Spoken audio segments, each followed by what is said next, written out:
My next Patreon question is from Thomas, who wants to know what I think Shrek 5 will be about. So after a lot of speculation, DreamWorks Animation officially announced there will be a new Shrek movie, and it's currently set for release in 2026, probably enough the 25th anniversary of the franchise.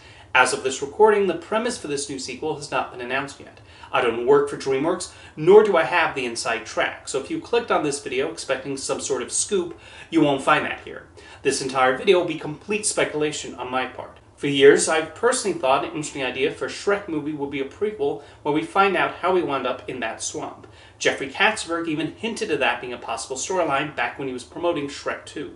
And around the time Shrek the Third was coming out, he said that would be the premise of Shrek 4, although that obviously changed. However, this new film will likely be a continuing story, as they would not go through the trouble of bringing back Eddie Murphy and Cameron Diaz for what would amount to small roles. I think probably the most important element in the movie should be the relationship between Shrek and Fiona. If you look at the 4 Shrek movies, they're really about their romance and how it grows. The first is about how they met and fell in love, the second is about meeting the parents, the third deals with the possibility of parenthood, and the fourth shows the strains on the marriage and what could have been had he not rescued her from the tower. So I imagine Shrek 5 will also continue to explore their relationship. When he last headlined a movie, their children were still babies, but maybe this film will jump ahead some years to them aged, either still as children or maybe teenagers. There will probably be some new fairy tale and nursery rhyme characters thrown into the mix, although it feels like they're running out of new ones to use. I could see them playing up the reunion aspect, really having the feel of welcoming back and saying hello to these characters again. Of course, a major part of the series is the humor, and that's something that evolved quite a bit as it progressed.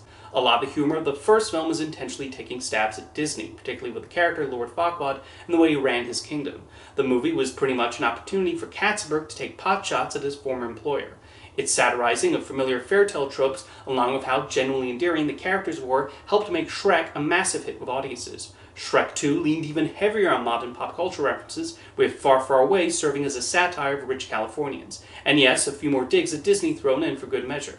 Although it's a credit to the movie that the filmmakers largely avoided references that would become too dated. You could show Shrek 2 to someone born after 2004 and they would still understand a good amount of the jokes. The jokes in Shrek the Third also focused on pop culture, although modern slang became part of the humor too, with Arthur's character.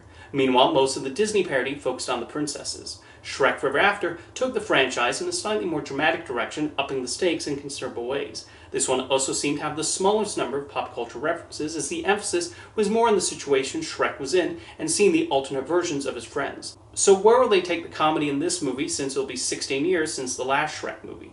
DreamWorks animated movies have largely strayed away from pop culture references for their main source of humor since the 2000s.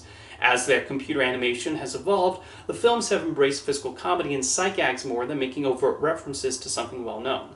With that said, with Disney becoming even bigger, maybe this new film will circle back around to that source of mockery. Shrek 5 is going to be directed by Walt Dohrn, who's most well known for his work on the Trolls movies. That includes directing Trolls World Tour, which is my favorite in that trilogy thanks to plenty of amusing gags, its social commentary, and a great villain. A lot of people are focusing on his contributions to that franchise, but Dohrn is hardly a Shrek novice, and if you look at his credentials, he's a really good choice to direct the new movie. He was a story artist on the Shrek sequels, including providing dialogue for Shrek 2 and serving as head of story on Shrek Forever After. He was even the voice of Rumpelstiltskin in that movie. He clearly knows these characters well. He also developed the underrated Disney animated series Nightmare Ned and directed and wrote several episodes for the second season of SpongeBob SquarePants. Dohrn started working at DreamWorks since production of Shrek 2, and he has pretty much stayed there since. While we've gotten the Puss in Boots movies and a few shorts and specials since Shrek Forever After, it does feel like we've gotten a decent break from that iconic ogre, and I think that was smart. Nostalgia's been built up, and now there's a demand to see what Shrek, Fiona, Donkey, and the other fairytale characters are up to. What would you like to see in Shrek 5? Let me know in the comments, and thanks for the question, Thomas.